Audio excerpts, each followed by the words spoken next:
Hello students, this is Rani ma'am from Unique Classes and welcome to another session of noun. आप playlist में जाके देखना कि noun का पहले भी वीडियोस डला हुआ है, ठीक है. Exactly I don't know what third part है, फोर्थ पार्ट है, बट आज भी हमारा वीडियो नाउन पे बेस्ड है. ओके, आपने देखा होगा नाउन्स का जो हमारे एग्जाम्स में एरर आता है, एक एरर ये पार्ट से भी आता है. ये पार्ट से इन द सेंस कि कुछ नाउन्स ऐसे होते हैं जिसका सिंगुलर में मीनिंग अलग होता है और जब उसका प्लूरल बनता है तो उसका मीनिंग पूरी तरह से चेंज हो जाता है.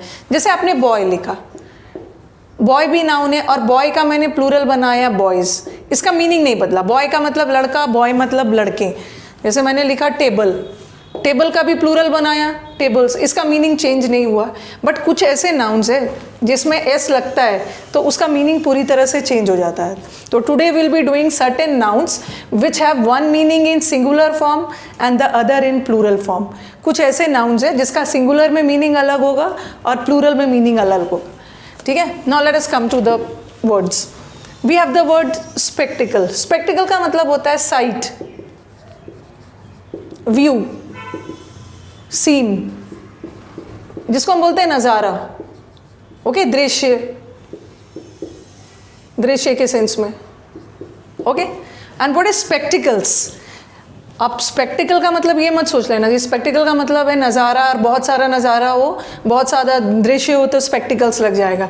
ये भी नाउन है, स्पेक्टिकल भी, दृश्य भी नाउन है, बट इसमें एस लगता है ना, the meaning of the word changes. This spectacles is glasses, ठीक है. ग्लासेस, ग्लासेस मतलब आपका चश्मा. ये स्पेक्टिकल्स ग्लासेस के सेंस में है, ठीक है. आई ग्लासेस लिख लो, नहीं तो आप तो पानी पीने वाली ग्लास समझ जाओगे. आई ग्लासेस, चश्मा. ओके, हिंदी में भी लिख दे रही हूँ, चश्मा. Okay, spectacles. और ये जो स्पेक्टिकल्स है ना, ये हमारा प्लूरल होता है. इससे एक और क्वेश्चन आपके एग्जाम्स में आ सकता है जो कि आप सब्जेक्ट वर्ब में भी पढ़ते होगे. जैसे मैंने लिखा स्पेक्टिकल्स इज और आर अवेलेबल. यहाँ से एक सब्जेक्ट वर्ब का भी क्वेश्चन बन सकता है. अगर सेंटेंस में अकेला स्पेक्टिकल्स है, अकेला स्पेक्टिकल्स इज चश्मा, और अकेला स्पेक्टिकल्स एक प्लूरल सब्जेक्ट है, और ये अपने साथ क्या लेगा, स्पेक्टिकल्स आर अवेलेबल. अगर इसी को आपको सिंगुलर करना है तो क्या लगा दोगे, अ पेयर ऑफ स्पेक्टिकल्स. और ये भी ध्यान रखना है स्टूडेंट्स कि अगर अ पेयर लगा के हम सिंगुलर बना रहे हैं तो इसका मतलब ये नहीं है कि स्पेक्टिकल का एस हटा देंगे, क्योंकि अगर चश्मा का सेंस रखना है तो उसमें एस रखना ज़रूरी है. एस हटा दोगे तो वो तो दृश्य के सेंस में चला जाएगा. या अकेला स्पेक्टिकल्स है उसमें भी एस रहेगा, या स्पेक्टिकल्स अ पेयर लगा के भी कर रहे हो उसमें भी स्पेक्टिकल्स एस रहेगा. बट डिफरेंस क्या होगा कि ये जो स्पेक्टिकल्स था ये प्लूरल था, और प्लूरल है तो हमारा वर्ब भी प्लूरल होगा. But a pair of spectacles आ गया, अ पेयर लगा के हमने क्या बनाया, सिंगुलर बनाया, और सिंगुलर आ गया तो एस हो जाए, ठीक है. अब आ जाओ सराउंडिंग. सराउंडिंग का मतलब है घेरना, ठीक है. सराउंडिंग इज एनक्लोजर, किसी चीज़ को चारों तरफ से घेरना.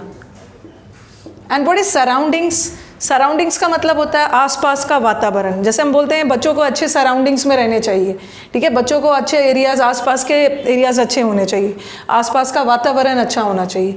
तो ये सराउंडिंग्स का मतलब होता है नेबरिंग, आसपास के एरियाज. ओके, आपके एग्जाम में क्वेश्चन कैसे आएगा, जैसे लिखा मैंने the surrounding of Kashmir is beautiful. ऐसा भी लिख सकते हो, the surrounding of Kashmir fascinated me, ठीक है. The surrounding of Kashmir fascinated me. तो यहाँ सराउंडिंग नहीं होगा, ठीक है. सराउंडिंग इसलिए नहीं होगा, सराउंडिंग का मतलब तो घेरना है. यहाँ किस सेंस में होगा, द सराउंडिंग्स. सराउंडिंग्स मतलब कश्मीर के आसपास की जगह से भी वो बहुत ज़्यादा फैसिनेट हुए. तो यहाँ पे आप सराउंडिंग ना लगा के सराउंडिंग्स लगाओ. ओके, अब नेक्स्ट वाला आ जाओ पेन. पेन एक नेगेटिव वर्ड है. पेन का मतलब होता है दुख, दर्द, सफरिंग. ओके, बहुत ज़्यादा दुख दर्द. और व्हाट इज पेन्स, जैसे you people are taking great pains, आप पेन्स ले रहे हो अपने एग्जाम्स क्वालिफाई करने के लिए. तो यहाँ पेन्स का मतलब ऐसा नहीं है, ये मत समझ लेना पेन का मतलब दुख दर्द, और बहुत ज़्यादा दुख दर्द इज पेन्स. इसमें एस लगा तो इसका मीनिंग पूरी तरह से चेंज हो गया। इसका मतलब है एफर्ट्स, कोशिश। ओके, जैसे इसका मैं एक सेंटेंस बना रही हूँ। After a snake bite, after a snake bite her mother was in pain होगा या पेन्स। देखो सांप के काटने के बाद उसकी मदर दर्द में थी, ठीक है, यहाँ नेगेटिव सेंस में जा रहा है तो यहाँ क्या हो जाएगा, पेन। बट आप लोग पेन्स ले रहे हो, he is taking great pens. Exam qualify करने के लिए वो बहुत ज़्यादा पेन्स ले रहा है। ऐसा नहीं है एग्ज़ाम क्वालिफाई करने के लिए वो कोई दुख दर्द उठा रहा है, वो क्या ले रहा है, एफर्ट्स ले रहा है। अब आ जाओ, आयरन। आयरन इज मेटल, लोहा। What is irons? अब आयरन में एस लग गया तो ये नहीं सोचना है कि बहुत ज़्यादा लोहा। आयरन्स का मतलब होता है बेड़ियाँ, जंजीरें, ठीक है। इसमें आप क्या बोल सकते, जंजीरों को क्या बोल सकते हो, चेन्स। बेड़ियाँ, जंजीरें, फेटर्स, जिसको आप शैकल्स भी बोलते हो। ओके, अब आपका क्वेश्चन इसे ऐसा बन सकता है, the prisoner was in iron या आयरन्स। जो कैदी मेटल में तो नहीं था ना, कैदी जंजीरों में था, बेड़ियों में था, तो यहाँ पे क्या हो जाएगा, आयरन्स। अगर मैंने बोला this table is made up of, ये टेबल क्या से बना है, बेड़ियों से नहीं बना है, ये टेबल बना है आयरन से। Okay, let us do some more words, similar words करते हैं जहाँ पे मीनिंग चेंज होगा। ओके, चलो अब और भी कुछ वर्ड्स पे चलते हैं। एयर और एयर्स। अब कुछ के दिमाग में आएगा एयर तो काउंटेबल नहीं है, तो फिर मैम ने इसको एस लगा के कहाँ से प्लूरल बना दिया। इसमें एस लगा, ये काउंटेबल अनकाउंटेबल नहीं है, इसमें एस लगा तो इसका मीनिंग पूरी तरह से चेंज हो गया। ये एयर का मतलब आपका वो हवा, एटमोसफियर, ठीक है, एटमोसफियर, हवा वाला air. Okay, what is airs? ये नहीं सोच लेना बहुत ज़्यादा हवा। एयर्स का मतलब होता है, एयर्स का दो मतलब होता है। जैसे मैंने बोला don't talk to her, she is in airs nowadays, उससे बात मत करो, वो हवा में है अभी। एक एयर्स का मतलब होता है घमंड, एरोगेंस। वैसे एरोगेंस, एयर्स का दो मतलब होता है। एक होता है एरोगेंस, एरोगेंस का मतलब है घमंड, घमंड का बहुत अच्छा वर्ड है। एक है कंसीट, ठीक है, कंसीट का मतलब भी है घमंड। और एक होता है वैनिटी, ठीक है, वैनिटी का मतलब भी है घमंड, घमंड के सेंस में यूज़ किया। मैंने प्राउड इसलिए नहीं लिखा है ना, क्योंकि प्राउड का दोनों मतलब जाता है। एक प्राउड का मतलब घमंड भी होता है। Okay, proud has two meanings, एक होता है हमारा घमंड और एक प्राउड का मतलब गर्व भी होता है। So proud is a word that can be used in positive as well as negative sense. जैसे we are proud of our country, हमें अपने कंट्री पे गर्व है। और she is proud of our wealth, उसे अपने संपत्ति पे घमंड है। तो this is a negative word घमंड, और गर्व is a positive word. So the word proud हम पॉजिटिव नेगेटिव दोनों में यूज़ करते हैं। बट यहाँ पे मैंने एयर्स किस सेंस में लिखा है, एरोगेंस, घमंड के सेंस में लिखा है। जैसे मैंने लिखा she is in airs now a days, वो एयर्स में है मतलब वो घमंड में है। और कभी कभी आप न्यूज़पेपर में देखा होगा ना, this news was in years, ये न्यूज़ एयर्स में है। तो ये न्यूज़ एयर्स में है तो ऐसा नहीं है ना कि ये न्यूज़ घमंड में है, ये न्यूज़ चर्चे में है, ठीक है। तो कभी कभी एयर्स किस सेंस में जाता है, किसी चीज़ को हाईलाइट करने के सेंस में, किसी चीज़ को चर्चित करना, हाईलाइट करना। जैसे लिख दिया मैंने the news was in airs, news airs में था मतलब घमंड में तो नहीं था, चर्चे में था, ठीक है। अब आ जाओ वर्क। वर्क का मतलब क्या है? वर्क इज काम, योर जॉब, योर टास्क। और वर्क्स का मतलब क्या है? वर्क्स का मतलब अलग हो जाता है। वर्क्स मतलब कृतियाँ, रचनाएं, ठीक है। What are the works of Kalidas या what are the works of Shakespeare, Shakespeare के वर्क्स के बारे में बताई, मतलब उनकी रचनाएं, his creations, what all he has written. तो शेक्सपियर के वर्क्स के बारे में अगर आपको कोई बोले बताने के लिए, शेक्सपियर ने ड्रामा भी लिखा है, शेक्सपियर ने नॉवल भी लिखा है, शेक्सपियर ने पोइट्री भी लिखा है। कालिदास के वर्क्स के बारे में बताइए, कालिदास ने भी कविता, ड्रामा सब लिखा हुआ है। तो ये क्रिएशंस। इससे क्वेश्चन हमारा ऐसे बनेगा, से लिखा मैंने I have a lot of works to do. यहाँ किस सेंस में? I have a lot of works to do. तो यहाँ क्या, यहाँ क्रिएशंस के सेंस में, रचनाओं के सेंस में तो नहीं है ना। यहाँ किस सेंस में? काम के सेंस में है, जॉब के सेंस में, तो उसमें एस नहीं लगे। I have a lot of work to do.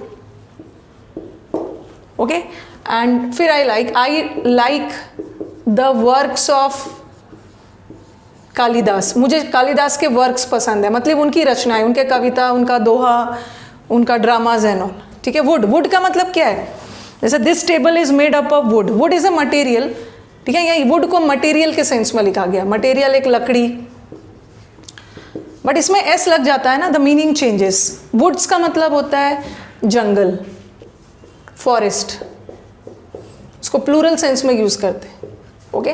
जैसे मैंने लिखा द वुड्स, आपने एक विलियम वर्ड्सवर्थ का पोएम पढ़ा होगा, ode to a solitary reaper, the woods are lovely dark and deep, the woods are lovely dark and deep. यहाँ woods जो है ये लकड़ी के सेंस में नहीं है, जंगल, जंगल बहुत लवली था, डार्क था, डेंस था, घना जंगल था, तो यहाँ का वुड्स याद रखना है, फॉरेस्ट के सेंस में प्लूरल हो, ओके। सैंड, सैंड का मतलब क्या है, एक सैंड का मतलब है रेत, ठीक है, बालू, रेत एक टाइप ऑफ सॉइल है। And what is sand, Sands का मतलब क्या है, डेजर्ट, रेगिस्तान। कैमल कहाँ रहता है, camel live in the sand नहीं होगा, camel lives in the sand, sands मतलब रेगिस्तान। नेक्स्ट वर्ड पे आ जाओ हमारा अल्फ़ाबेट। आपके ये वाला क्वेश्चन भी हमारे एग्जाम में आया है, अल्फ़ाबेट और अल्फ़ाबेट्स। आपको लगेगा हमारे कितने अल्फ़ाबेट्स हैं, हमारे पूरे A to Z है, ठीक है, A से Z पूरे 26 अल्फ़ाबेट्स। तो आपके दिमाग में आएगा कि 26 अल्फ़ाबेट है, 26 है तो आप इसका प्लूरल बनाओगे, बट A से Z तक हम उसको अल्फ़ाबेट नहीं बोलते हैं, जो अलग अलग है ना, A B C D, ये अल्फ़ाबेट नहीं है, ये सब तो लेटर्स है, A letter, B letter, C letter, D letter. These individual को हम अल्फ़ाबेट नहीं बोलते हैं, इंडिविजुअल को लेटर्स बोलते हैं। और पूरा A to Z एक ग्रुप बनाता है, A to Z 26 ने मिलके एक ग्रुप बनाया, उसी को हम बोलते हैं अल्फ़ाबेट, ठीक है। तो ये तो हमारा A to Z वाला है, तो गलती से भी इसको प्लूरल नहीं सोच लेना है, ओके। आपको लगेगा कि 26 है, चलो इसको प्लूरल कर देते, अकेला अकेला ABCD को लेटर्स बोलोगे, A to Z ने मिलकर एक ग्रुप बनाया, ऐसे ग्रुप को हम क्या बोलते हैं, अल्फ़ाबेट। और अल्फ़ाबेट्स कभी कभी बोलते हो ना कि मुझे तो फ्रेंच, मुझे तो लैटिन या फ्रेंच का ABCD भी नहीं पता है। आपको किसी चीज़ का ABCD भी नहीं पता है, मतलब उसका उस चीज़ का फंडामेंटल भी नहीं पता है, फंडामेंटल या बेसिक लैंग्वेज, ओके। तो अल्फ़ाबेट वाला तो ABCD हो गया, बट अल्फ़ाबेट्स आया तो उसका मीनिंग पूरी तरह से चेंज हो गया, उसका मतलब होता है बेसिक, फंडामेंटल लैंग्वेज, ओके। जैसे इसका एक क्वेश्चन भी है आपका, एक आप प्रीवियस पेपर में देखोगे, एक ऐसा क्वेश्चन आया था, Bobby learned the alphabets at the age of 2, 2 साल के एज में ही अल्फ़ाबेट सीख गया। अल्फ़ाबेट का मतलब यहाँ किस सेंस में, ABCD के सेंस में, तो अल्फ़ाबेट्स ना लगाओ के अल्फ़ाबेट लगाओ, ओके। अब आ जाओ स्टोन, स्टोन और स्टोन्स। यहाँ स्टोन किस सेंस में यूज़ किया मैंने, यहाँ स्टोन पत्थर के सेंस में यूज़ किया, ओके। यहाँ stone is a building material, ऐसा कुछ पत्थर के सेंस में, सामग्री इज अ मटेरियल के सेंस में यूज़ किया। एंड व्हाट इज स्टोन्स, जैसे ये जो पत्थर है ना, हिंदी में भी पत्थर का प्लूरल पत्थरों टाइप से ऐसा कुछ बनता नहीं है। जैसे मैंने लिखा the building is made up of stones, ये गलत है। आपको लगेगा कि ये बिल्डिंग बहुत सारे पत्थर से बना है तो आप प्लूरल करोगे, but this building is not made up of stones. ये स्टोन, अगर स्टोन को हम as a building material, as पत्थर के सेंस में यूज़ करते हैं तो उसका प्लूरल नहीं बनता है।